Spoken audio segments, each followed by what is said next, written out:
Good evening everyone. So I am Altelrin Belaro from Batch 4. Ang topic po natin today ay anong dapat mo malaman tungkol sa taong 2032 Great Commission. So yung scripture po na ipinrovide ni Pastor Russell today ay matatagpuan sa Matthew 28 verse 18 to 20. So let's read the concept first. Great Commission. The Great Commission is Jesus' final command to his disciples. Go and make disciples of all nations. It is not a suggestion, it is a mission for every believer. Jesus, with all authority in heaven and on earth, calls us to share the gospel, baptize, and teach others to follow him. This global call begins in our homes, neighborhoods, and daily lives.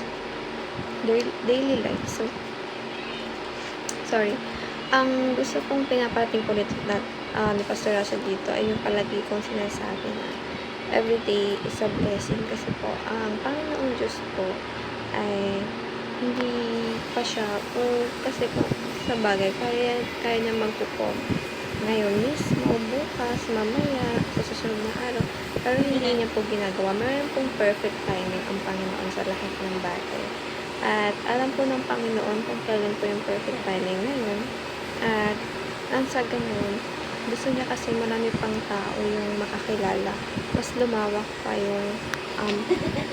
yung pangalan ng Panginoon sa ibang tao. Nang sa ganun po, ay mas maraming maligtas at mas marami pang non-believers ang maniwala sa Panginoon at magkaroon ng relasyon sa Kanya. So the teachings are the year 2033 marks the 2000th anniversary of Great Commission. The Great Commission has accomplished much in the past through faithful Christians, and the Great Commission will continue to succeed through faithful Christians today. So, gaya sabi ko nga, lahat ng bagay ay